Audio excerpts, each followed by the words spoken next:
दुर्मति, कुमति, जो नाना प्रकार के असत आचरण कराती है, ये सबके अंदर रहती है दुर्मति। किसी को भजन सत्संग के प्रभाव से बहुत कम मात्रा में असर में आती है, और जिनको सत्संग नहीं मिला, भजन नहीं हो रहा, तो दुर्मति का ही राज्य रहता, वो समझ नहीं पाते। सुमति तो किसी किसी के हृदय में जागृत होती है। महापापाचारी है और सैकड़ों प्रकार की दुर्मति के द्वारा असत कार्य करने वाला है। और महाकाम क्रोधाद्यति परवसे दंभ वपुसी, गजब कर दिया। कामी नहीं, महाकामी है, क्रोधी है, इंद्रियों के परवश है और दंभ धारण करता है भक्ति का, नाटक करता है भक्ति का। ना सत्संग, सत्संग से भी मतलब नहीं रखता, सत्संग में भी नहीं जाता। महाधर्म विमुखे, धर्म से भी विमुख हो गया है। पर कहीं उसको ये बात समझ में आ जाए कि अब मेरा कल्याण तो सिर्फ भगवान के धाम में ही आश्रय लेने से होगा, और वृंदावन धाम का आश्रय आवास स्वीकार कर ले और अनन्य हो जाए वृंदावन का, तो ऐसे का भी परम पद पर आरूढ़ होना निश्चित है, निश्चित। ये बड़ी गजब की बात है। साधनहीन, पापाचारी, सैकड़ों प्रकार की दुर्मति वाला, महाकामी, क्रोधी, दंभी, पाखंडी है, सब दोष हैं। पर उसने एक नियम ले लिया कि अब आजीवन वृंदावन वास करेंगे, अब हमसे कुछ होने वाला नहीं। तो निश्चित उसको सत्संग मिलेगा, निश्चित रजरानी की कृपा से उसका परिवर्तन होगा, और यहां शरीर छूटा तो परम पद को प्राप्त होगा। ये धाम की महिमा है, ये अमोघ है। धाम का प्रभाव अमोघ है, विश्वास कर लो। ये कलिकाल है, साधन बल से भगवत प्राप्ति होना बहुत कठिन है। श्री चरणों का आश्रय, धामादि का वास आश्रय, यही हमें भागवतिक माहौल में रखकर भजन प्रभाव से श्री जी से प्रीति करा देगा। ऐसे जगत में यदि हम प्रियालाल से विमुख है, धाम आदि का आश्रय नहीं लिए, तो देख लो ऐसी माया फैली हुई है, पूछो मत। श्री विग्रह भगवान के अर्चावतार के सामने सर झुकाना, संतों के सामने सर झुकाना, गुरु के सामने सर झुकाना, माता पिता के सामने सर झुकाना, ये तो हमारे सनातन धर्म की बहुत प्राथमिक स्थिति है, नहीं रह गई। कुछ जो सत्संगी हैं, श्री विग्रह को देखा तो प्रणाम, संतों को देखा तो चलते फिरते भगवान के मंदिर है, प्रणाम। माता पिता प्रातः काल उठ के रघुनाथा, माता पिता गुरु नामे माथा। साधारण सनातन धर्म की रीति नहीं रह गई। फिर भक्ति रीति, फिर नियम निष्ठा, फिर अध्यात्म की ऊंचाई, तो बहुत दुर्लभ बात है। कैसा भी व्यक्ति क्यों न हो, अगर भगवत प्राप्ति करना चाहता है तो ना धामवास हो पावे तो एक दो दिन के लिए, महीना दो महीना में जरूर आ जाओ। इससे आपकी आध्यात्मिक पावर शक्ति बढ़ेगी, आपका उत्साह बढ़ेगा, आपको भगवत प्राप्ति की लालसा मिलेगी। श्रीपाद कह रहे हैं, अत्यंतोद्धतावदिंद्रिय गणो या सर्वदा असत्पथे वे कस्मिन् निमिषे पिना स्मृत महानंदाब्धिराधा प्रियः सद्धर्मैः सदुपासनैर्विरहितस् त्यक्तोऽखिलैः सद्गुणैर् हा हा सोहम नल्पमोह उपयाम्येकं तु वृंदावनम। हा हा, ऐसे का कैसे कल्याण हो सकता है। अत्यंतोद्धत धावत इंद्रिय गणों, बड़ी उद्धत होकर प्रचंड बलवान इंद्रियां और मन ये भोगों में भाग रहे हैं। सब कोई देख लो, बहुत धोखेबाज हैं, दोस्ती का वादा करके दुश्मनी का काम करते हैं। पहले हमें सिखाते हैं कि देखो इसमें बड़ा सुख है, अगर ये वस्तु, ये व्यक्ति, ये स्थान, इसका संयोग प्राप्त कर लो, इसे भोग लो, तुम सुखी हो जाओगे। जीवात्मा इनकी सलाह में आ गया है, इसीलिए बंधन को प्राप्त हो गया। नहीं तो निर्मल है, इसमें कोई विकार नहीं है, चैतन्य घन है, ये तेजो स्वरूप, इसको कोई बांध नहीं सकता, पर सुख के लोभ से बंध गया। हमारा बंधन क्या है? सुख लेने की लालसा, सुख भोगने की चाह से इन उद्धत बलवान इंद्रिय और मन ने हमको अपना गुलाम बना लिया। चाहे जितने विद्वान हो, चाहे जितने पढ़े लिखे हो, चाहे जितना सत्संग सुनो, चाहे जितना प्रवचन कर लो, अगर भजन नहीं है, खास बात समझ लेना, तो ये इंद्रियां मन बहुत प्यार से फंसाते हैं। हमें उस समय विवेक से काम लेना चाहिए कि ये भोग तो सारा जगत भोगता है, ऐ मन, ऐ इंद्री, अब नहीं, अब तो हम प्रभु के चरणों की प्राप्ति के लिए चल पड़े, अब असत क्रिया नहीं। पर उस समय विवेक काम नहीं करता, बुद्धि ये सलाह देने लगती, चलो कुछ 5 ही मिनट की तो बात है, फिर भजन कर लेना, यमुना स्नान कर लेना, अमुक पाठ कर लेंगे, पाप नष्ट हो। ऐसे साधकों को भ्रष्ट करते हैं। संसारियों को तो जो गिरे हुए हैं उनको क्या गिरना, लेकिन जो अच्छे हैं, चलना चाहते हैं, उनको भी अत्यंतोद्धत धावत इंद्रिय गणों या सर्वदा असत पथे। ये इंद्रियां, ये मन ऐसा मिठास पैदा करते हैं कि जीवात्मा स्वीकृति दे देता है, चलो। अब वो बेचारा इंद्रिय और मन के उसमें फंसा हुआ दुर्गति को प्राप्त होता है। नरक आदि भोगना, जेल भोगना, ना कुछ तो अंदर जलन पैदा हो गई, अशांति, चिंता, शोक, भय। पक्का समझ लेना, जब तक ये इंद्रियां और मन सुख का प्रलोभन देकर तुमसे दस्तखत कराते रहेंगे, स्वीकृति करते रहोगे, तब तक ये बंधन मिटने वाला नहीं।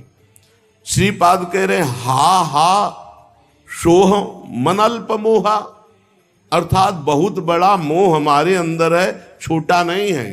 क्या? हम इंद्रिय और मन की सलाह में आ जाते हैं। हम सब बड़ी सलाह बुद्धि देती है फंसने की, निकलने की सलाह नहीं देती।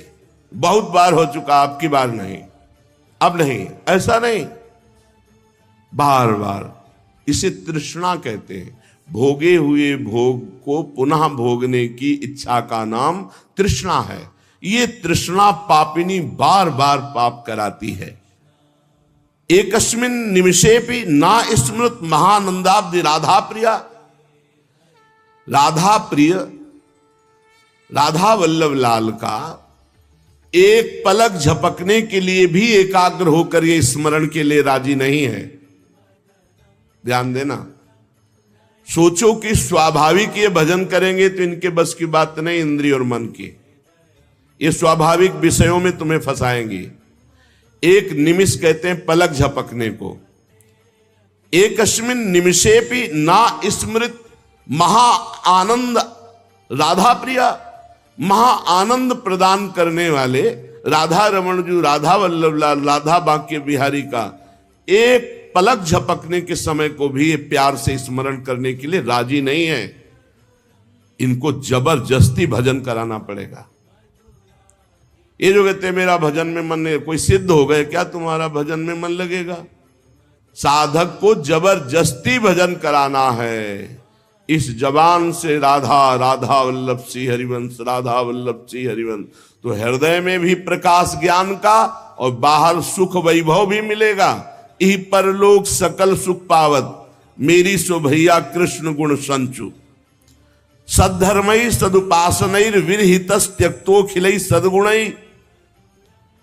सद्धर्म का त्याग, सद उपासना का त्याग, अखिल सद्गुणों से युक्त जो महात्मा जन है उनका संग त्याग, ये महामुग्ध होकर के भोगों में लगा हुआ इंद्रिय मन एक निमिष के लिए भी राधा वल्लभ लाल के चरणों का चिंतन नहीं करता। हाय हाय क्या होगा मेरे जीवन का। उपयाम्येकम तु वृंदावनम। अब मैंने समझ लिया कि अब मेरा एकमात्र परम कल्याण, उद्धार, मंगल सीधा वृंदावन करेगा। तो मैं आजीवन वृंदावन वास का नियम लेता हूं कि अब मेरे से तो कुछ बनने वाला नहीं। अपने शरीर को इसी धाम में रखूंगा और इसी रज में धूल धूसरित होकर प्राण त्याग दूंगा तो भगवत प्राप्ति हो जाएगी, पक्का भगवत प्राप्ति हो जाएगी। धाम में आजीवन वास से भगवत प्राप्ति। अब ये जो बीच की यात्रा है ये समझना होगा, नहीं कहीं भ्रम ना हो जाए कि हम धामवास करें और खूब मनमानी कुमार्गामी प्रवृत्तियों के आचरण करें। देखो ये धाम सुरक्षित है देवी शक्तियों से। जैसे राष्ट्रपति भवन की विशेष सुरक्षा होती है, ऐसे जैसे ये पुरियां हैं, धाम है, तीर्थ स्थान है, ये विशेष सुरक्षित होते हैं। इनमें जो उद्दंडता करता है, पापी पापाचरण करता है, उनको विशेष दंड दिया जाता है, ध्यान रखना। तो ये जो कहा गया कि आप अखंड धामवास करें आपको भगवत प्राप्ति होगी, तो अखंड धामवास और भगवत प्राप्ति के बीच की यात्रा नहीं बताई गई। वो होगी सत्संग से, वो होगी रसिकों के संग से। ऐसा नहीं है कि आप धामवास करो, खुला पापाचरण करो, आपको भगवत प्राप्ति हो जाएगी। ऐसा नहीं, ऐसा नहीं, ये भ्रम में मत रहना। ये जो कहा जाता है तो धामवासी को सत्संग मिलता है और सत्संग से वो अपना सुधार करके निरंतर भजन परायण होकर भगवत प्राप्ति करता है। उपासक निरंतर भजन के लिए दृढ़ नियम लेना पड़ेगा। इसके लिए ये नहीं कि घर त्याग करके कहीं भागकर जाने की जरूरत है। आश्रय धाम का लिए हैं और आप बहुत दूर वास कर रहे हैं और निरंतर भजन का नियम ले लिए कि हम अभ्यास कर रहे हैं। अंतर पड़ सकता है अभ्यासी को, वो कोई सिद्ध पुरुष नहीं है, पर नाम जप का पक्का वहीं धाम प्रकाशित हो जाएगा, वहीं प्रिया प्रीतम प्रकाशित हो जाएंगे। विश्वास करी सब आस परिहरी, दास तब जे होई रहे,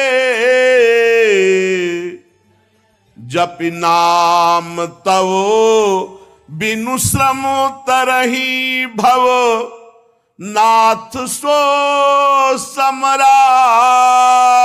है। बहुत जोर की बात गोस्वामी जी कह रहे हैं। जो आप पर विश्वास करके सबकी आशा का त्याग करके आपके चरणों के दास हो गए और रात दिन आपका नाम जप कर रहे हैं, तो बिना प्रयास के वो इस संसार समुद्र से पार हो जाएंगे और कोई साधन करने की जरूरत नहीं। विश्वास पहली बात। आस परिहरे, दूसरों से कोई आशा नहीं रखे। किससे क्या चाहोगे? ये क्या दे सकते हैं संसारी लोग? कोई ऐसा नहीं है जो मांगने में ना उतारू हो, सब मांग रहे हैं।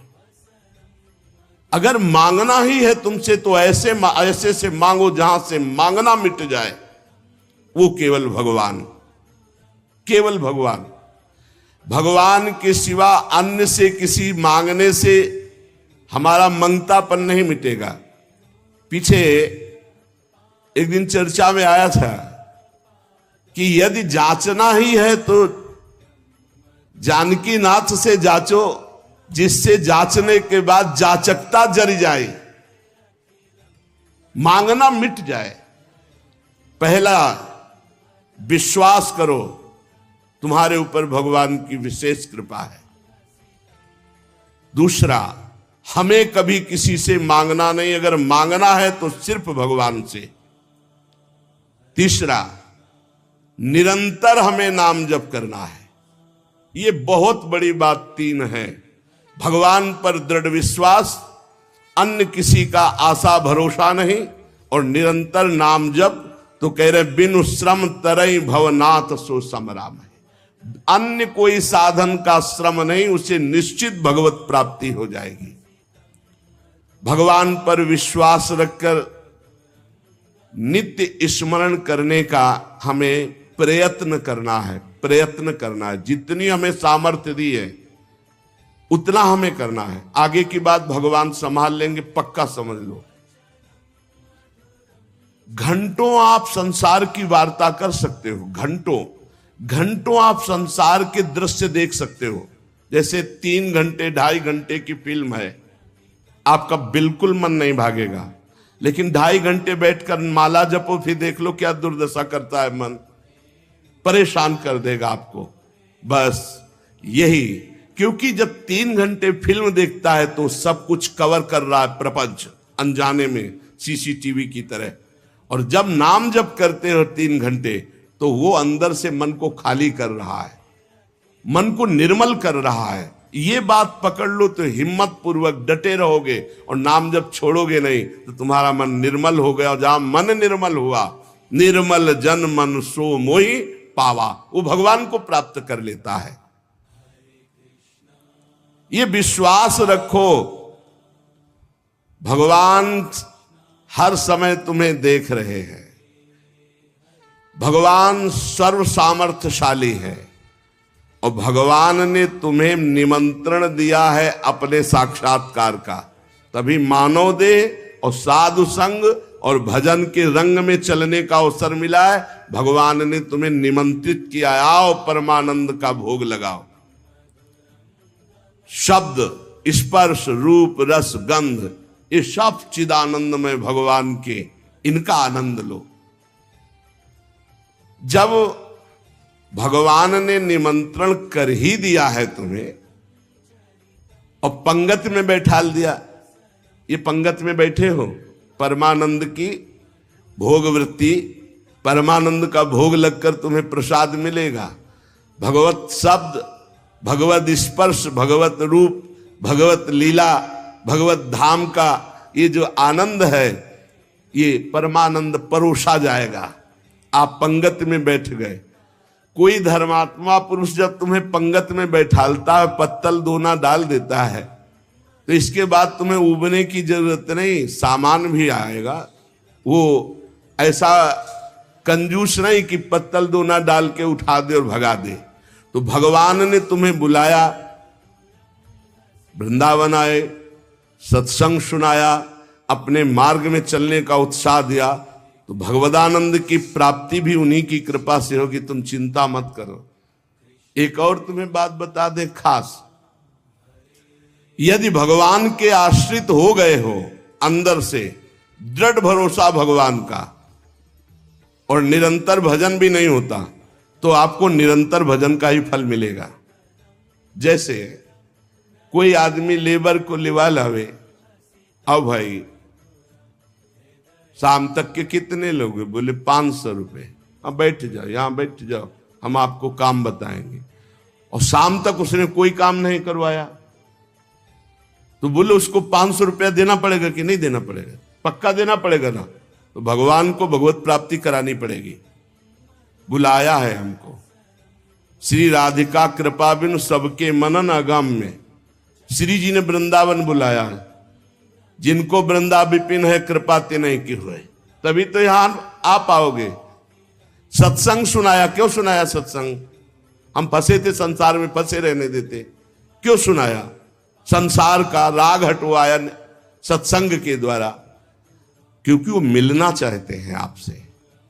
इतना जब कर दिया तो अब आप अंदर से भगवान की शरणागति स्वीकार करो, अंदर से भगवान का आश्रय स्वीकार करो। भजन की कमी भी होगी तो भी भगवत प्राप्ति हो जाएगी। जैसे वो 8 घंटा काम करने वाले को 500 मिलते हैं, पर वो काम नहीं करवाया, 8 घंटा बैठाले रहा, तो बैठाले रहने के 500 रुपया उसको देने पड़ेंगे, कानूनी देने पड़ेंगे। ऐसे ही भगवान को भगवत प्राप्ति करानी पड़ेगी। काहू के बल भजन को, काहू के आचार, और व्यास भरोसे कुंवर के सुवत पाँव। आपने बुलाया है हमको, अगर आप ना घसीटते तो हम जैसे थे संसार में, देखो संसार में अपने आप में सब रमे हैं, वैसे ही हम भी रमे थे। आपने घसीटा, जब आपने घसीटा तो भगवत प्राप्ति आपको करानी ही पड़ेगी। ये हमको कहने की जरूरत नहीं, वो सत्य सच्चिदानंद है, वो करवा ही देंगे। परंतु अपने को अपने विश्वास में अटल रहना चाहिए।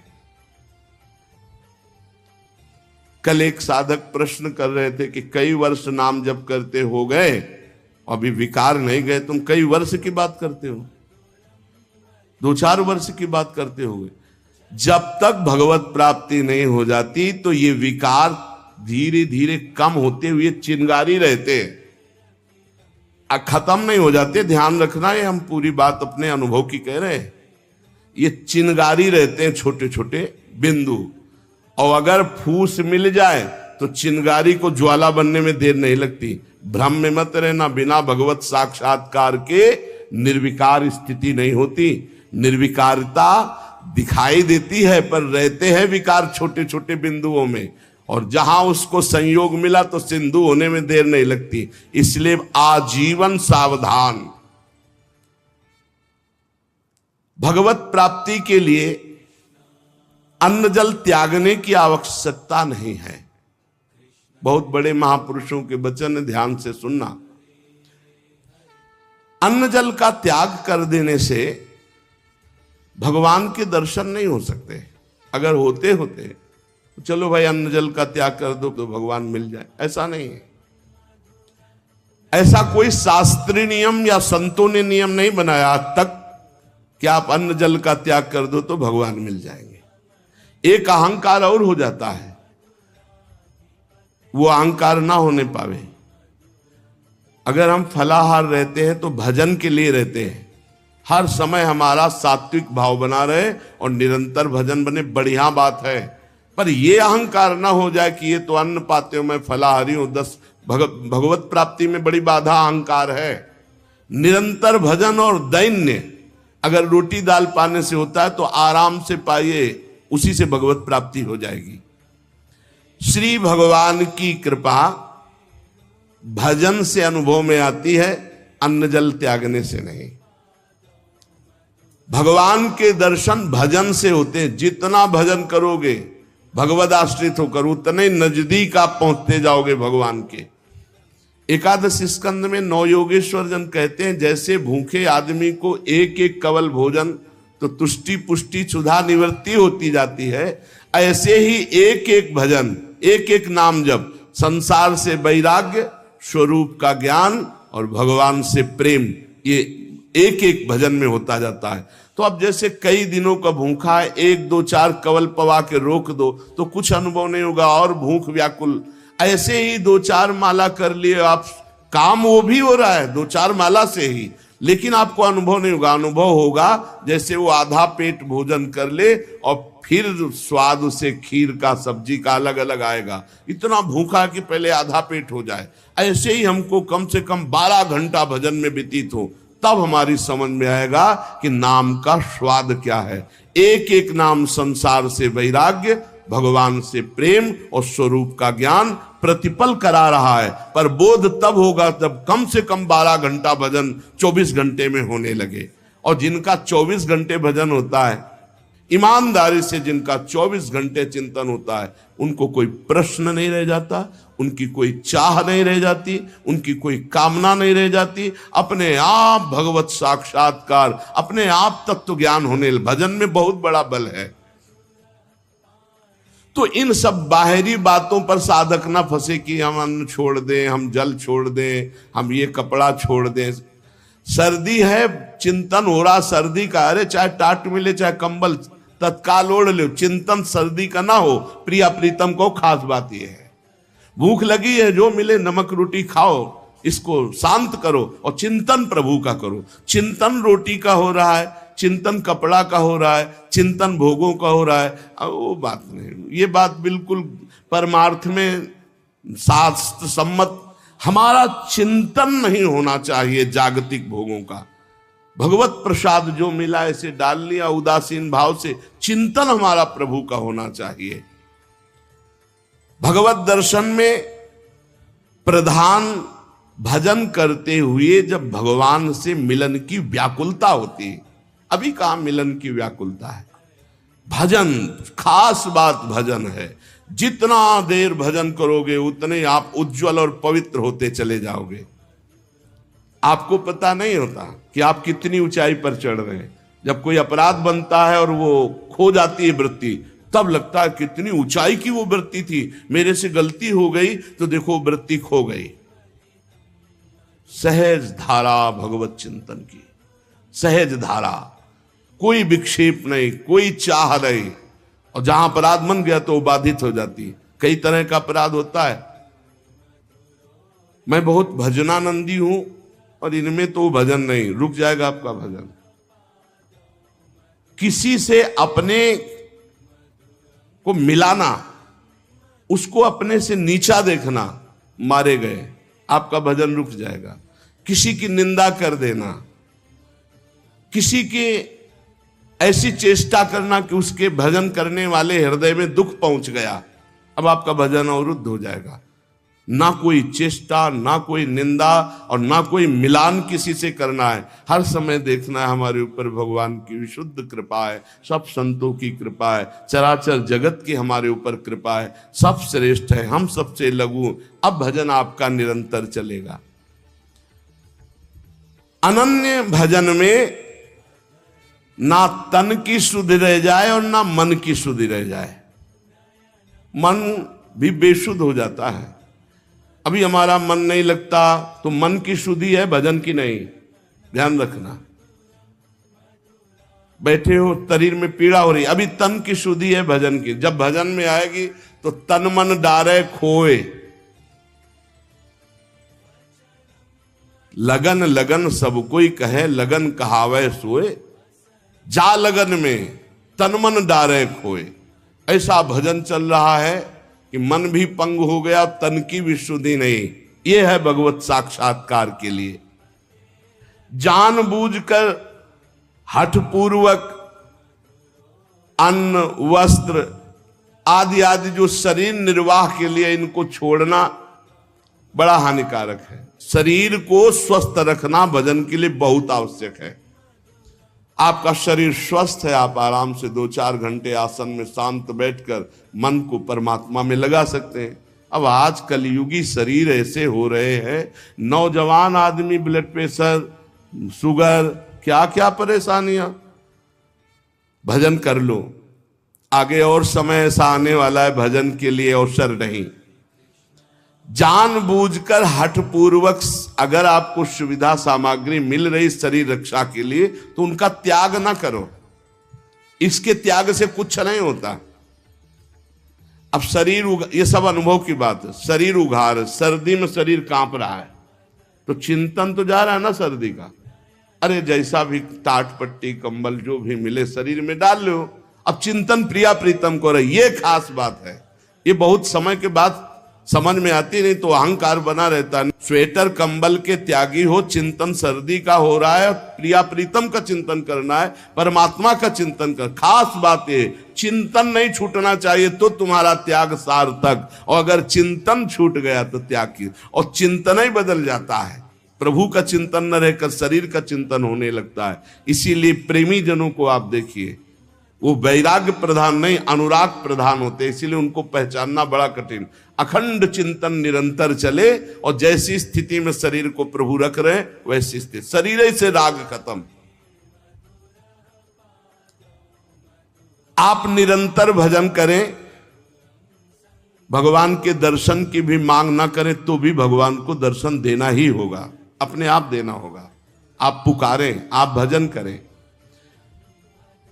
भगवान दर्शन किसको कब और किस साधना से देते हैं आज तक कोई नियम नहीं है, कोई नियम नहीं। वो कहो अभी आपको दर्शन दे दे, उनके लिए क्या है। इसीलिए तो भगत मस्त हो जाता है जो भगवान की शुद्ध भक्ति करता है कि जब चाहेंगे करुणा निधान निहाल कर देंगे। प्रभु के लिए कोई नियम नहीं है। भगवान जब जहां जिसके ऊपर कृपा करे, बहुत भगवान कृपालु हैं। और आज तक जिनको मिले हैं वो बहुत सरल सहज स्वभाव वालों को मिले। ये जितनी बुद्धि लगाने वाले लोग हैं इनको बहुत दौड़ना पड़ता है, और जो सहज सरल होते हैं भगवान उनको मिल जाते हैं। भगवान जिनको मिलते हैं कैसे होते? सरल चित्त।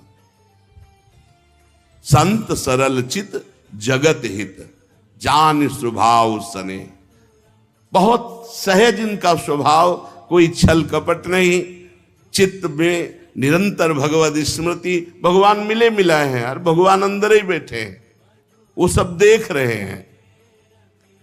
जब भगवान से चित्त जुड़ जाता है, निरंतर भगवत स्मृति होती है, तो भगवान बिना प्रार्थना के आके दर्शन दे जाते हैं। अर्थात उनके दिमाग में, उनके नेत्र में, उनके हृदय में श्री भगवान ही बसे रहते हैं। अपरिमित दयालु भगवान है, अपरिमित दयालु। उनका स्मरण करते हुए निश्चिंत हो जाओ। न दर्शन की चिंता करो, न कल्याण की चिंता करो। वर्तमान में उनका स्मरण न छूटे, ये बात पकड़ लो। कोई चिंता मत करो, सब ठीक हो जाएगा। वर्तमान में भजन न छूटे। भगवान तुम्हारे जीवन में वही विधान करेंगे जिससे तुम्हारा मंगल होगा। कड़ुआ विधान भी हो सकता है, पर विधान का फल बड़ा मंगल होगा। ऐसा निश्चय करके शांत हो जाओ, चिंता मत करो, भय मत करो। श्री भगवान की कृपा को देख देख कर तुम रुदन करोगे आनंद में। ऐसे वो कृपालु है। चित्त में विषाद आ जाना, चिंता आ जाना, भय आ जाना, पाप कर्म का फल है। ध्यान करना, तुम्हारा चित्त विषाद युक्त हो रहा है, भयभीत हो रहे हो, चिंता है, तो कोई पाप कर्म आपने किया है। वर्तमान में भजन करने वाले को भूतकाल का पाप कर्म चिंता शोक भय नहीं दे सकता, पक्का विश्वास रखना। वर्तमान का पाप चिंता शोक भय देता है। इसलिए भगवान के चिंतन का ऐसा तारतम्य बनाओ कि कोई पाप संकल्प ही न बने, कोई पाप कर्म ही न हो, कोई वासना ही न हो। एकमात्र नाम को पकड़ लो, हमारी प्रार्थना मान लो। लोक परलोक में जो सुख चाहिए वो सब नाम से प्राप्त हो जाएगा। गोस्वामी श्री तुलसीदास जी महाराज बड़े अनुभवी महापुरुष हैं।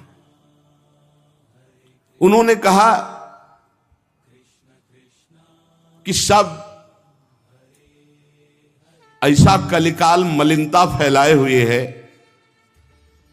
कि मुझे कहीं ठौर नहीं दिखाई दे रही जिस साधन को पकड़कर जीव भगवान की प्राप्ति कर ले। जोग ना विराग, जप जाग तप त्याग व्रत, तीरथ ना धर्म जानो, वेद विधि किमि है। तुलसी सो पोछ न भयो है, नहीं हुए है कहूं, सोचे सब आके अग कैसे प्रभु क्षमि है। मैं तो न डरूं रघुवीर सुनो, साची कहो, खल अनखई है तुम्हें सज्जन ना गमी है। भले सुकृति के संग मोहि तुला तौलिए, तो नाम के प्रसाद भारू मेरी ओर नमी है। बहुत जोर की बात है। देखो, इसमें चिंता नहीं करनी भगवान ने अपनाया कि नहीं अपनाया, इसकी भी परीक्षा नहीं करनी। नात हूं ना अपनायो, लोक झूठी होए परी, पै प्रभु हूं ते प्रबल प्रताप प्रभु नाम को। भगवान ने अपनाया कि नहीं अपनाया, इसके लिए हमें ढूंढने की जरूरत नहीं। भगवान से भी बलवान भगवान का नाम है, उसको हम पकड़े। बात समझना। गोस्वामी जी कह रहे हैं जोगुना विराग कलयुग है, अष्टांग योग का फल है परमात्मा में समाधिस्थ हो जाना।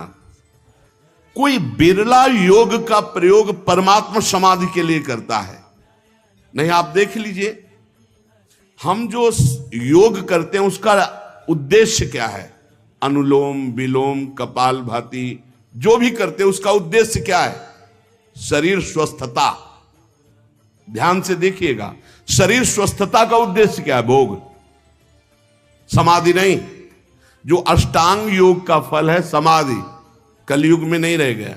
कोई बिरला होगा, हम ये नहीं कहते भगवान की सृष्टि में ऐसा नहीं हो सकता, होंगे, कोई बिरले होंगे, लेकिन प्रगट में देखने में जो आता है वो योग का प्रयोग शरीर स्वस्थता और शरीर स्वस्थता का प्रयोग भोग।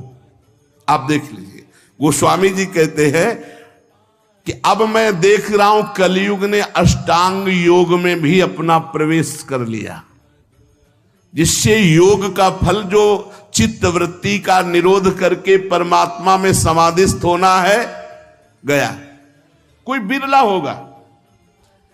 भी कह रहे हैं न विरागु, वैराग्य, क्या वैराग्य रह गया है? जो वैरागी महापुरुष पीछे हुए हैं, अब वैराग्य क्या रह गया? क्या वैराग्य रह गया है?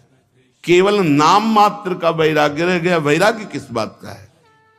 रुपया है, पैसा है, कपड़ा है, भोजन है, मकान है, व्यवस्था है, नाम मात्र का वैराग्य रह गया। वैराग्य किस बात का? जिसके जीवन में भगवान के सिवा कुछ नहीं है, राग त्रिभुवन में कहीं वस्तु व्यक्ति स्थान में नहीं, उसे वैराग्यवान कहते हैं। जो लोक परलोक के समस्त भोगों के सानिध्य में भी भोगने की इच्छा नहीं, उसे वैरागी कहते हैं। गोस्वामी जी कह रहे हैं मुझे वैराग्य में भी दम नहीं दिखाई दे रहा कि भगवत प्राप्ति करा सके, क्योंकि वैराग्य में पाखंड का प्रवेश हो गया। कलयुग ने पाखंड का प्रवेश करवा दिया। कोई बिरला वैरागी, सच्चा वैरागी, भगवान की सृष्टि में कमी नहीं होती, कोई विरला सच्चा वैरागी होगा जिसका वैराग्य भगवान के लिए है। नहीं तो वैराग्य भी दिखावे पे आ गया है, पाखंड में आ गया है। न जप, माला में हाथ है और बातें कर रहे हैं, माला रुक नहीं रहा, वो चल रहा है, और बातें जबान से हो रही और साथ चल रहे हैं। क्या जप हो रहा है? किसका जप हो रहा है? जप तो तब माना जाता है जो जप कर रहे हैं वो हमारे ध्यान में है, वही हम सुन रहे हैं, वही हम बोल रहे हैं, उसे जप माना जाता है। तीन बातें जप में होनी चाहिए। जो हम जप रहे हैं वही सुन रहे हैं, वही हमारे ध्यान में है। राधा तो दिखाई दे रहा है, राधा लिखा, सुनाई दे रहा है राधा, और हम बोल रहे हैं राधा, और फिर एक मन का सकिला, फिर राधा, फिर एक मन का सा, वो जप। अब जप में भी 11 माला कहा है, हो जाए हर 5 मिनट में घड़ी में, और जल्दी जल्दी, स्वाद नहीं, रुचि नहीं, मन नहीं, बस। कोई कोई तो ऐसे माला सरकाते कि हमें लगता है कि अगर रा रा बोले तो भी नहीं सरकेगा। राधा राधा तो बहुत बड़ी बात है, अगर वो रा रा बोले तो इतनी रफ्तार से नहीं चलेगा। अब पता नहीं कैसे ऐसे माला सर सर घूम रहा है। माला घूमने से भगवत प्राप्ति होगी क्या? माला घूम, देखो ये माला है, काउंटर है, ये चीजें मन लगाने के लिए हैं। असली तो जब श्वासों की माला में, धड़कन में नाम चलता है, रोम रोम आनंद से खिल उठता है, ये प्रारंभिक दशा है। तो प्रेम प्राप्ति के लिए नेम लिया गया है, इसलिए आवश्यक है माला और काउंटर से जपना। पर वो जप इस तरह का होना चाहिए कि वही सुनाई दे, वही जो बोल रहे हो वही दिखाई दे, ऐसे तब जप किए। अब बोलो इसमें तुम बात कर सकते हो? हिम्मत नहीं कि तुम बोल सको, तुम्हारी हिम्मत नहीं कि बोल सको, क्योंकि बोलोगे तो क्रम टूट जाएगा। जब अपने लोग अभ्यास करते थे तालू में जिभ्या ऐसे लगा के ऊपर, तो बोलना विष जैसा लगता था, क्योंकि वो क्रम टूटेगा, वो चल रहा है। गोस्वामी जी कह रहे हैं कि जो मंत्रानुष्ठान है अब वो नहीं दिखाई देता, कलयुग का बड़ा प्रभाव है। और जाग, जाग माने यज्ञ। अब यज्ञ तो भाई बहुत है, दुर्लभ बात हो गई यज्ञ करना। कोई कोई महापुरुष अनुष्ठान करते होंगे, अच्छे से पूर्ण भी होता होगा, सृष्टि है भगवान की, पर अब बहुत मुश्किल है यज्ञ करना, क्योंकि त्रिकाल संध्या करने वाला मंत्रवेत्ता आचार्य और जौ धान्य आदि बड़ा पवित्र, भूमि पवित्र, जजमान की वासना पवित्र, उपासना के भाव, और बड़े ही सुरक्षा से जब यज्ञ होती तब वो पूर्ण होती है। यज्ञ भोक्ता भगवान प्रसन्न होते हैं, दर्शन देते हैं, कृपा करते हैं।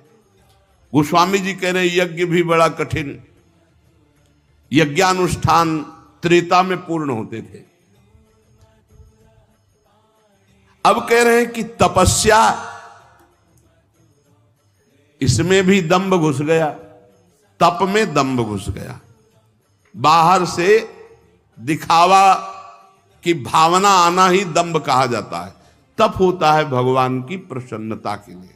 बहुत से महात्मा एक लंगोटी लगाए पूरा जीवन ऐसे कष्ट सहते हुए भगवान को रिझा लिए, आज भी हैं, पर प्रायः तपस्या में दंभ घुस गया है, दिखावा घुस गया है, उससे तपस्या का फल।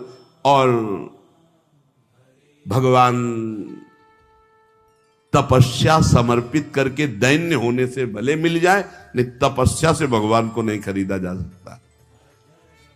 तप के द्वारा भगवान को खरीदा नहीं जा सकता। तप में शक्ति संचय होती है, पर अहम त्याग करके वो तप भगवान को समर्पित कर दे तो भगवान की प्राप्ति हो जाए। पर शुद्ध तप, तप का अर्थ होता है ताप सहन करना। जैसे काम हमारे हृदय में ताप देता है, क्रोध हमारे हृदय में ताप देता है, लोभ मोह देता है, इनको हम सह जाएं। अपने धर्म में चलने पर जो कष्ट होता है उसे सह जाने को तपस्या कहते हैं। बोले वो भी दिखावा हो गया है, दिखावा हो गया। भगवान जानते हैं तो हम दिखावा किसके लिए कर रहे हैं। तो तप में दिखावा, दंभ घुस गया। और बोले जो त्याग है, जोग न विराग जप जाग तप त्याग, त्याग कहते हैं हमारे हृदय में भगवत प्राप्ति की लालसा हुई है, जानबूझकर सारे भोगों का, सुख सुविधाओं का त्याग करके असुविधा युक्त जीवन, भगवान के लिए सब सुविधाएं हैं, असुविधा युक्त जीवन। त्याग का जब तक अहम होता है तो ना संतों में और ना भगवंत में द्रवण क्रिया नहीं होती, ध्यान रखना। उनका हृदय तभी द्रवित होता है जब त्याग का, अहम का भी त्याग हो जाए। कई बार सत्संग में सुनाया है, पूरे भारत की नदियों का भ्रमण करके फलाहार दुग्ध आदि से जीवन व्यतीत करते थे। उनको जब सुनने को मिला महाप्रभु चैतन्य देव की महिमा की कीर्तन में अमृत बरसता है, तो उन्हें लगा कि जब मैं जाऊंगा तो मैं त्यागी हूं, समस्त तीर्थों का अवगाहन किए हूं, फलाहार दुग्धाहार रहता हूं, तो महाप्रभु गले से लगा लेंगे। कीर्तन में पहुंचे, जे भी पहुंचे तो महाप्रभु का कीर्तन रुक गया और कहा कौन बहिर्मुख पुरुष आ गया जिससे कीर्तन का रस सूख रहा है। और वही आए हुए थे, बोले हटाओ इनको, हटा दो। अब वो जो दूर जा करके खड़े हुए और रोने लगे कि प्रभु क्या मुझ जैसे अधम का आपके चरणों में कोई स्थान नहीं मिलने का।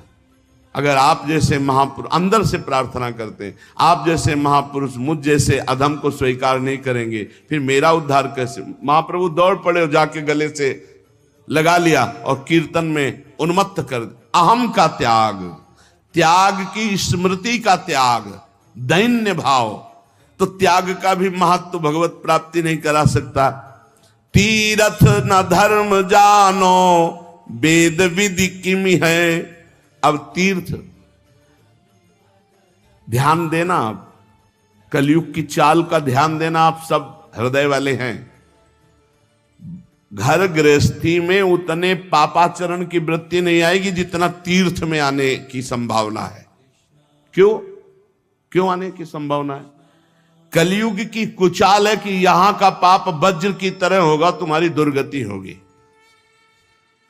ब्रह्मा जी के 4 ये युग पुत्र हैं, सतयुग, त्रेता, द्वापर, कलयुग।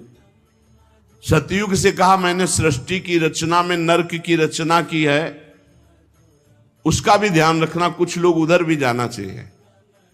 बोले प्रभु हमारे राज्य में कोई नरक जाए असंभव, आपकी इस आज्ञा का पालन नहीं हो पाएगा। सत्ययुग ने कहा। त्रेता से, तो त्रेता ने कहा बड़े भैया का अनुसरण करेंगे। द्वापर से कहा तो द्वापर ने कहा हम आज्ञा पालन करने की सम्यक चेष्टा करेंगे, आपकी आज्ञा का पालन हो कि कुछ लोग जो अधर्माचरण करेंगे वो नरक भेजे जाए। सतयुग में अधर्माचरण, त्रेता में। कलयुग से कहा तो उनका बड़े भैया ने जैसे साफ जवाब दे दिया आपको कि हमारे राज्य में भूल चूक से कोई चला जाए नहीं, नरक नहीं जाएगा। तो वही हम उत्तर देते कि हमारे राज्य में भूल चूक से कोई स्वर्ग या परम पद चला जाए, सबको नरक भेजेंगे सीधे। कलयुग सीधे आओ फुल नरक, चिंता मत करो महाराज, आज्ञा का पालन हम करेंगे। हर जगह तीर्थयाटन में व्यसन, व्यभिचार, छल, कपट, चोरी ये निषेध है, पर लोग तीर्थयाटन में जाकर के ऐसे अपराध ज्यादा कर देते हैं। नशा करना, व्यभिचार करना, चोरी करना, क्रोध करके लड़ाई कर लेना, किसी तीर्थवासी को पीट देना, अपमान कर देना, ऐसे बहुत तरह से। हम एक बार सत्संग में प्रार्थना की थी, जो निषिद्ध कार्य करते हैं हम उनके सपोर्ट में नहीं बोल रहे हैं। निषिद्ध कार्य करने वाला चाहे तीर्थवासी हो चाहे बाहर का भी हो, वो अपराधी है, वो दंड के योग्य है, कोई भी हो। लेकिन ये जो बाहर से आप आकर के, जैसे धाम में है ब्रज 84 कोष में, यहां जो तीर्थ पुरोहित जन हैं, ये लोग इसी से अपना परिवार चलाते हैं। आपको 4 जगह दर्शन कराएंगे, तो आप उनको 100, 50, 200 जो दे दिए, उसी से वो परिवार चलाते हैं। और अपने जैसे सैकड़ों महात्मा उनके घरों में भिक्षा मांगने जाते हैं, उनको वो रोटियां देते हैं। आप सच्ची मानिए, जो आप तीर्थ पुरोहितों को 100, 200, 500 रुपए देते हैं, हम पहले कह दिया कि हम निषिद्ध का सपोर्ट नहीं कर रहे। हो सकता है कोई इसमें निषिद्ध हो, जो धन का दुरुपयोग करता हो, लेकिन प्रायः हमारे ब्रजमंडल में सैकड़ों हजारों संत ब्रजवासियों के घर से रोटी मांग के खाते हैं। इनके कोई खेती नहीं, इनके और कोई धंधा नहीं। आप सच्ची मानिए, ऐसे को हम सैकड़ों को जानते हैं, क्योंकि 20 वर्ष हम माधुकरी पर जिए हैं। उनके घरों में जाओ तो घी की चुपड़ी रोटी देते हैं। उनका कोई व्यापार नहीं, किसी किसी के व्यापार हैं, नहीं खेती भी नहीं है, यही है। तो आप लोग जैसे आए 100, 200, 500 दे दिए किसी को, उनसे उनका परिवार चला, और 2-4 संतों को ऐसे को रोटी मिली जो आपके परिचय में नहीं, आप उनकी सेवा नहीं कर सकते। वो आपके प्रारब्ध का क्षय करेगी, वो आपके पुण्य को बढ़ाएगी। तो यहां ऐसा, जिसे आप अपनी सरल भाषा में पंडा कहते हैं, पुजारी कहते हैं, तीर्थ पुरोहित करते हैं, इनके प्रति दोष दर्शन मत कीजिए। इनको आप कहीं ऐसा ना सोचिए कि ये कितना दे दोगे आप एक होटल में जाते हैं मनोरंजन के लिए, लाखों रुपए खर्चा कर देते हैं। आप धाम में आए हो और रंगनाथ जी, निधिवन, सेवा कुंज 4 जगह दर्शन करा दिए, आप समझ रहे हो। और उनके घरों में आपके द्वारा दिए हुए पैसे से संतों को मधुकरी जाती है, संतों की सेवा होती है। 50 बाबा जी चले जाएं तो वो चाहे आधी आधी रोटी देंगे जरूर। तो तीर्थ में आकर किसी को पीट देना, गुस्सा कर देना, दोष दर्शन कर देना, हिंसा, बड़े पाप के से। तीर्थ में कोई निष्पाप तीर्थ करके चला जाए, बिरला, ऐसा नहीं कोई जाता नहीं होगा, होंगे बिरला कोई होंगे जो विश्वास और तीर्थ का फल लेकर जा रहे हैं, नहीं तो संशय हो जाएगा। आपको पहले पुण्य फल मिलता है विश्वास से। ओहो मैं धाम आया, बहुत बड़ी कृपा, अब तो हम निष्पाप हो गए क्योंकि भगवान के धाम के दर्शन हो रहे। एक बार भगवान शंकर और पार्वती जी हरिद्वार में देखा कि पर्व था, तो साफ गंगा स्नान करे। पार्वती जी ने कहा ये सब लोग निष्पाप हो रहे हैं, देखो देवी भागीरथी में स्नान कर रहे हैं। तो उनका सब तो निष्पाप नहीं हो रहे, क्योंकि सबका विश्वास इस कोटि का नहीं है कि मैं गंगा स्नान करने से निष्पाप हो रहा हूं। भाव फल यहां प्रदान करता है तीर्थ अवगाहन में। भाव फल एक चीज नाम है जिसमें तुम्हारा भाव और कुभाव नहीं देखा जाता, लेकिन तो तीर्थ आदि में श्रद्धा और भाव तुम्हारा कार्य करता है। भगवान शंकर ने पार्वती जी से कहा इसमें 2 ही 4 गंगा नहाए होंगे, नहीं तो जले में डुबकी मार के जा रहे, इनको विश्वास नहीं। बोले प्रभु ऐसा कैसे? सब देखो फिसल करके गिरने का ऐसा नाटक वयोवृद्ध और माता पार्वती जी, और उनको सिखा दिया आपको ऐसा बोलना है।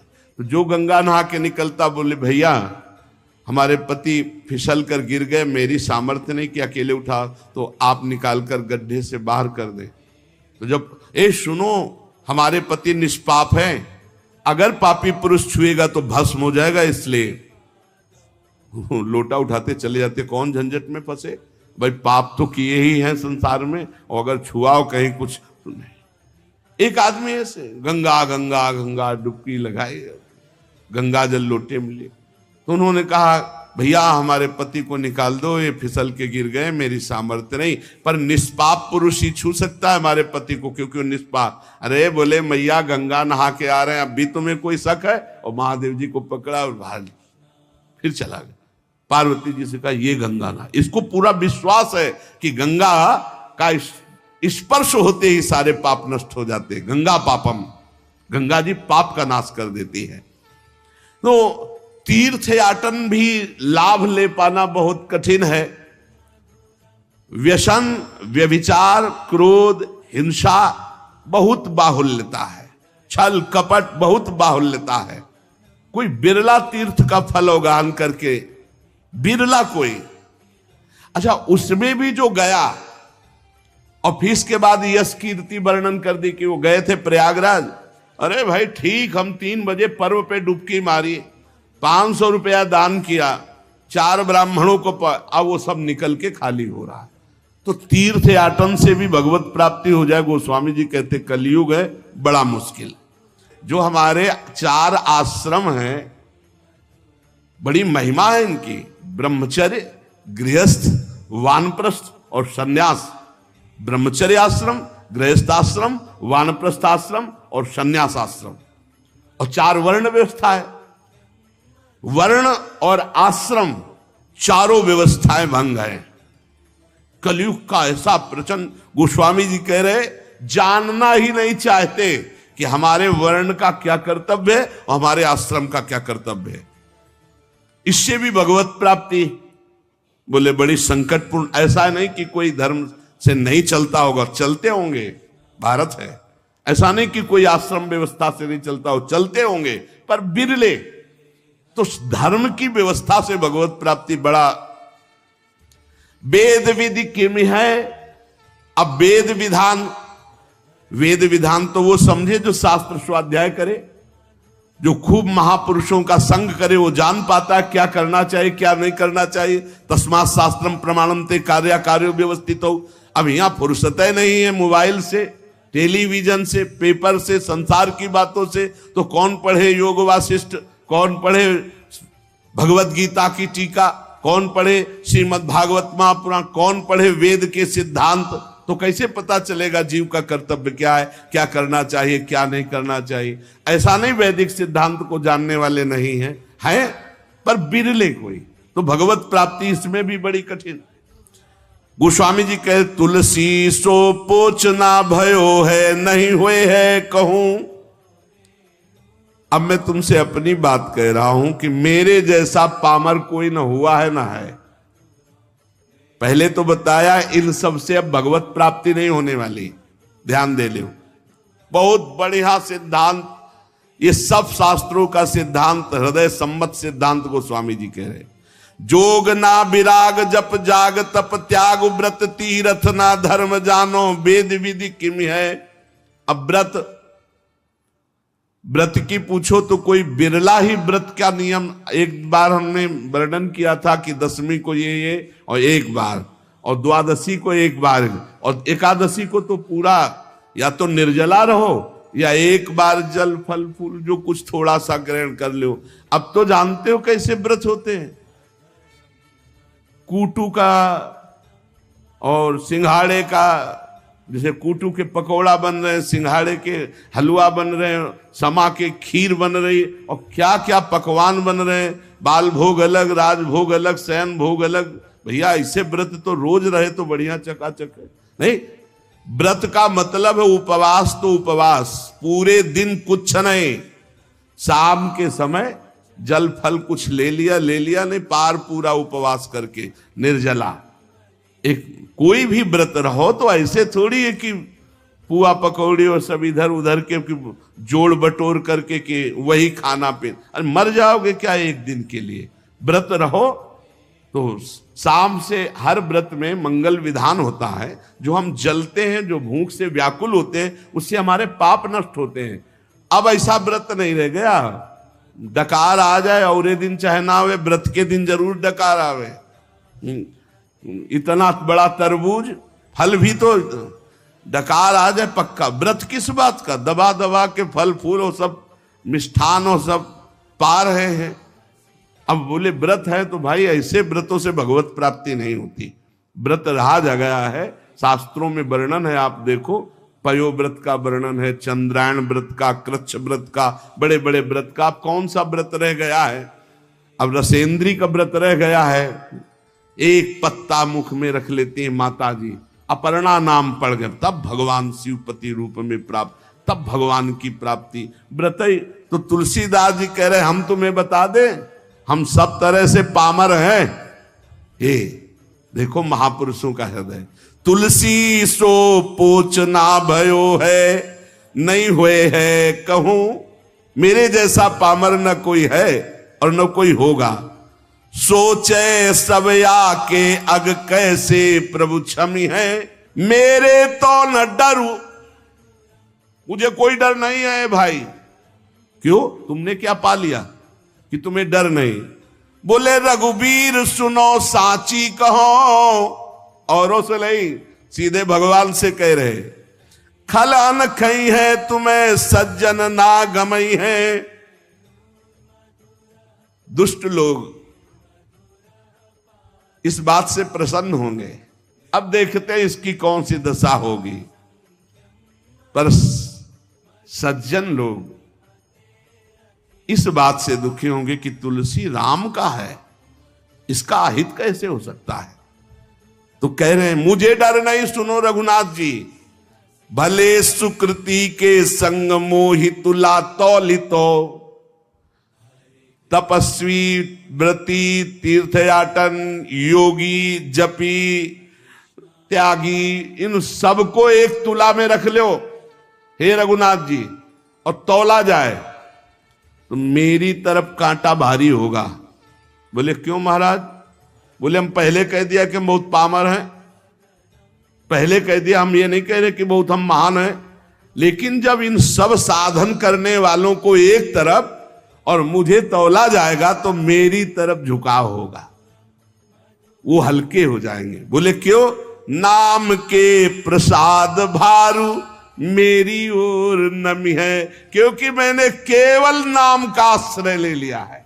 ये खास बात, केवल नाम का आश्रय लिया तो जो अन्य सब साधनों का फल एक तरफ तौला जाए या अन्य सब साधन करने वाले एक तरफ हो, और तुलसीदास जी कहते हैं मुझ पामर को एक तरफ रखा जाए, तो रघुनाथ जी को साक्षी करके कहते हैं वो कांटा हमारी तरफ झुकेगा। बोले क्यों? बोले मैंने नाम का प्रभाव, नाम को रात दिन नाथ हूं ना अपनायो, लोक झूठी हुए परिपय, प्रभु ते प्रबल प्रताप प्रभु, नाम को पायो नाम चारु चिंतामणि, उर करते न खसई हो, अब लो नसानी अब ना नसई हो, एक सेकंड भी नहीं जाने दूंगा। अब बस ये दो अक्षर मेरे जीवन है, माई बाप है, रात दिन प्रभु का नाम, इसलिए मेरी जय हो गई। समझ लो सत्संग में सब साधन एक तरफ और नाम जापा के एक तरफ, एकमात्र भगवान के नाम में। गोस्वामी जी कह रहे हैं जागिए न सोइए बिगोइए जन्म जाए, दुख रोग रोइए कलेश को काम को, राजा रंक रागी और विरागी भूरी भागिए, अभागी जीव जरत प्रभाव कलि बाम को, तुलसी कबंद कैसो धाई वो विचारु अंध, धंध देखियत जग सोच परिणाम को, सोई बो जो राम के स्नेह की समाधि सुख, और जागबे जो जीह जपे नीके राम नाम को। इस कलयुग ने सबकी बुद्धि को भ्रष्ट कर दिया। हरिवंश महाप्रभु कहते पाए जान जगत में सब जन, कपटी कुटिल कलयुगी टंचु। सबकी बुद्धि में कलयुग अपना प्रभाव दिखाए। गोस्वामी जी कह रहे हैं इस संसार में ना तो कोई जाग रहा है और ना सो रहा है, अब प्रपंच में फंसे। बोले नहीं, जागते भी हैं सोते हैं। तो गोस्वामी जी कह रहे हैं हम जागना किसे कह रहे हैं और सोना किसे कह रहे हैं? बोले जागिबो जो जीह जपे नीके राम नाम को, और सोईबो जो राम के स्नेह की समाधि सुख। सोना किसे कहते हैं? भगवान के चिंतन में डूबा हुआ आनंद मगन कब निद्रा में चला गया फिर जगा भगवान के चिंतन, इसे सोना कहते हैं। बोले संसार के जीव न सोना जानते हो न जागना। और जागना किसे? जब चेतना में है तो हर समय जबान से नाम जप कर रहे हैं। गोस्वामी जी कह रहे हैं कलयुग है, जीवन का जीवन पूरा व्यर्थ नष्ट कर रहा है कलयुग। मनुष्य के दुख शोक रोग रो रहे हैं, जिंदगी बर्बाद हो रही। काम क्रोध क्लेश सब के हृदय में बाढ़ आ रही है। राजा रंक रागी विरागी भागी अभागी सबको कलयुग ने अपने में ग्रसित कर लिया है। कुटिल कलयुग का ऐसा प्रभाव है कि सबको अंधा कर दिया है। वह धंधा दसेंद्री जनेंद्री का। ईमानदारी से देख लो, खूब बढ़िया खाने को मिले भोगने को मिले, अंधा कर दिया। ना ये चैन से सो पा रहे हैं ना जाग पा रहे हैं। चैन से सोना है भगवान का चिंतन करते हुए, भगवान के चिंतन में सोना, और जागना है रात दिन नाम चल रहा है, यही जगना है। गोस्वामी जी कह रहे हमारे ऊपर कलयुग होश में नजर मत डाल देना। सुनिए कराल कलिकाल भूमिपाल तुम जाय घालो, चाहिए कायदो राखे ताय को। ए महिपाल हो तुम, कलयुग तुम्हारा राज इस समय फैला हुआ है, तुम राजा हो मानते हैं, तुम सबको नष्ट कर रहे हो ये भी जानते हैं, सबको बुद्धि भ्रष्ट। सब में कौन बचा है? जो सोता है भगवान का चिंतन करके, जगता है भगवान का चिंतन करके और हर समय नाम जप करता रहता, उसके ऊपर कलयुग का प्रभाव नहीं पड़ेगा। सुनिए कराल कलिकाल भूमिपाल तुम जाय घालो, चाहिए कायदो राखे ताय को। जिसको तुम नष्ट करना चाहो उसे कोई बचा नहीं सकता भगवान के सिवा। अरे बुद्धि बदल दी महाराज परीक्षित की, जो गर्भई में भगवान का दर्शन किए थे, मरा हुआ सांप ऋषि के गले में ऐसे विनोद में डाल दिए। वो विनोद है, वो समाधिस्थ महात्मा है, इतने बड़े पूज्य महात्मा, उनके गले में एक मरा हुआ सांप डाल दिया। बुद्धि खराब कर देता कलयुग। गोस्वामी जी कह रहे देखो मैं कोई अहंकार से नहीं कह रहा, ए कलयुग हाँ तो दीन दूबरो बिगारो ढारो रावरो, ना मैं हूं ते हूं ताई को सकल जग जाहि को। वैसे बहुत दीन हूं बहुत दूबरा हूं, पर ऐसा मत समझ लेना मैं बहुत बड़े का हूं। ए कलिकाल साची कहो कलिकाल कराल में ढारो बिगारो तिहारो कहा है। काम को कोह को लोभ को मोह को महिषोवान प्रपंच रहा है। हौ जगु नायक लायक आज पे मेरी ओ टेव कुटेव महा है। जानकी नाथ बिना तुलसी जग दूसरों सु करी हो ना हा है। तू अपना इतना प्रभाव बढ़ा लिया, सारे जगत को काम क्रोध लोभ कपट मोह हिंसा दंभ पाखंड मदिरा पान मांस खाना व्यभिचार करना फैला दिया तूने। पर मैं हाहा तेरे से नहीं खा सकता। मैं रघुनाथ जी कहूं देख तू मेरा कुछ नहीं बिगाड़ सकता। क्यों? भागीरथी जलपान करो और नाम द्वे राम के लेत नितय हो। मोको न लेनो न देनो कछु कल भूल न रावरी और चितय हो। रोज भगवान का गंगा जल पान करता हूं चरणामृत, और जितना बना 2-4 नाम जप कर लेता हूं। कलयुग होश में हमारी तरफ देख मत लेना तुम। जान के जोरी करो परिणाम तुम्हें पछतई है पै मैं न भितई हूं। तुम्हें बता दे कि अगर हमारी तरफ देखा कुछ उपाय किया हमारे नष्ट करने का तो मेरा तो कुछ बिगड़ेगा नहीं, मैं डरूंगा नहीं, लेकिन हो सकता है तुम्हारा बिगड़ जाए। बोले कैसे? बोले ब्राह्मण जो उगल्यो उर्गारी हो त्यों ही तिहारे हिए ना हितई हो।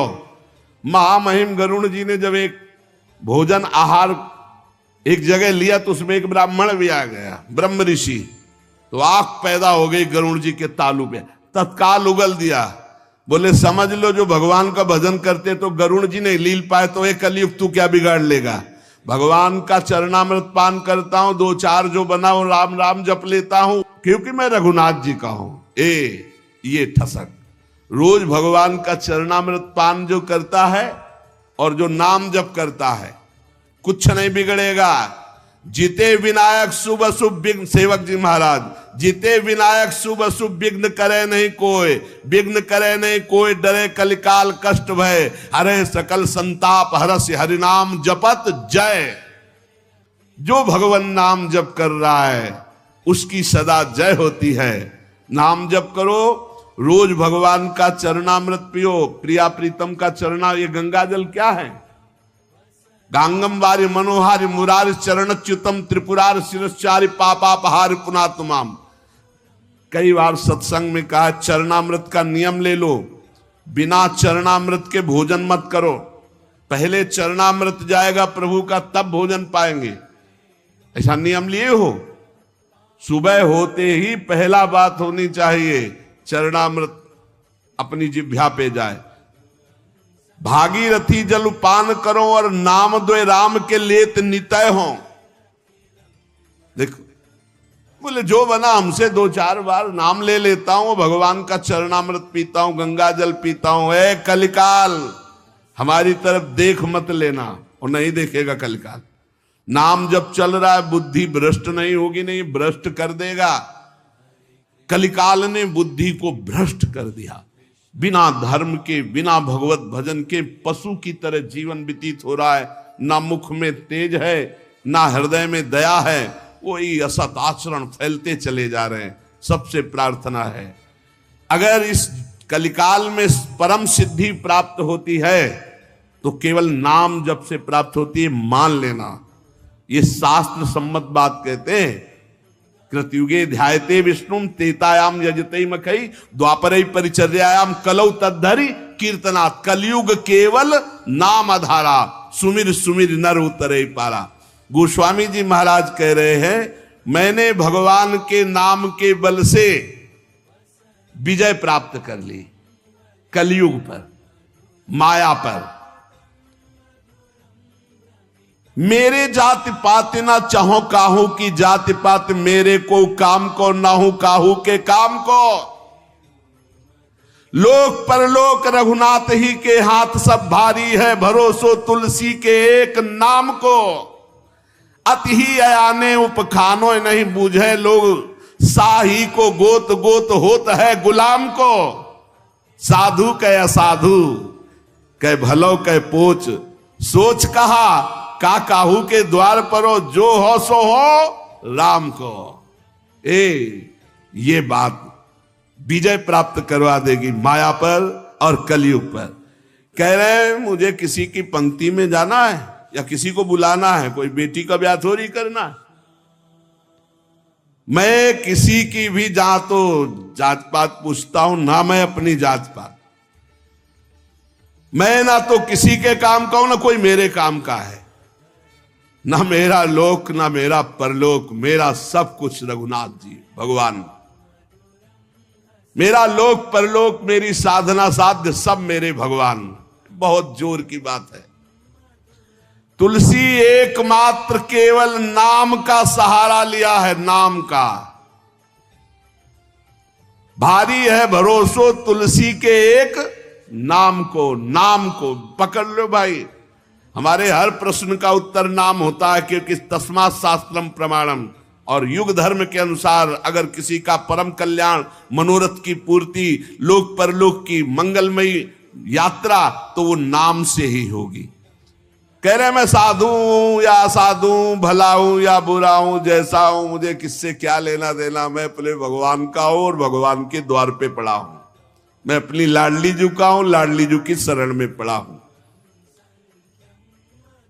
कीवे कहा पढ़िवे को कहा फल, बूझी न वेद को भेदु विचारे, स्वार्थ को परमारथ को कलि कामद, राम को नाम विसारे।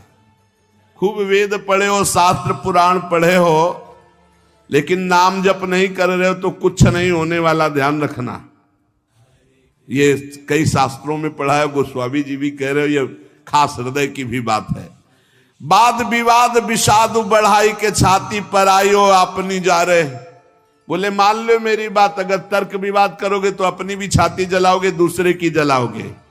चारिहु को, छहों को, नवों को और 10-8 को पाठ कुकाठ जो फारे।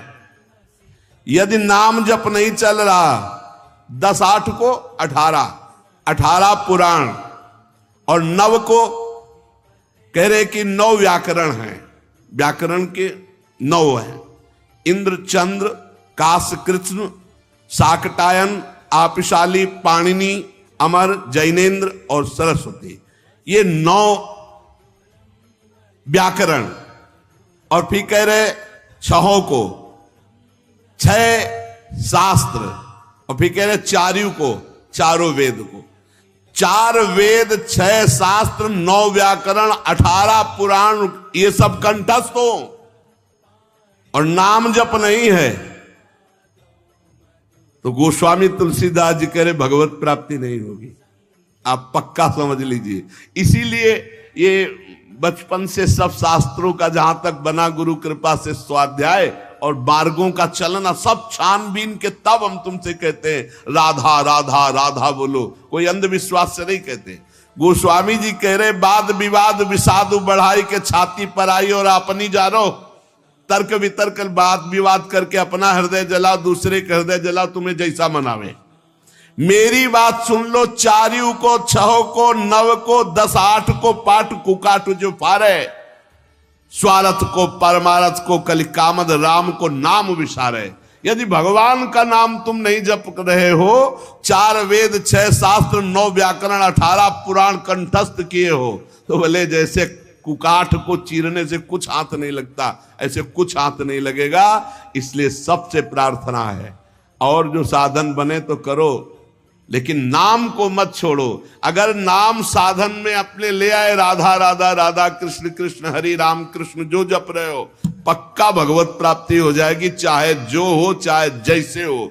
इसलिए सत्संग का सार, जितना बन सके अपने आचरणों को सुधारो, भोजन सुधारो, दूसरों का मन वचन कर्म से अहित मत करो, हित करो और नाम जप करो। इसी जन्म में भगवत प्राप्ति हो जाएगी। शेष चर्चा आगे। श्री राधा वल्लभ लाल की जय।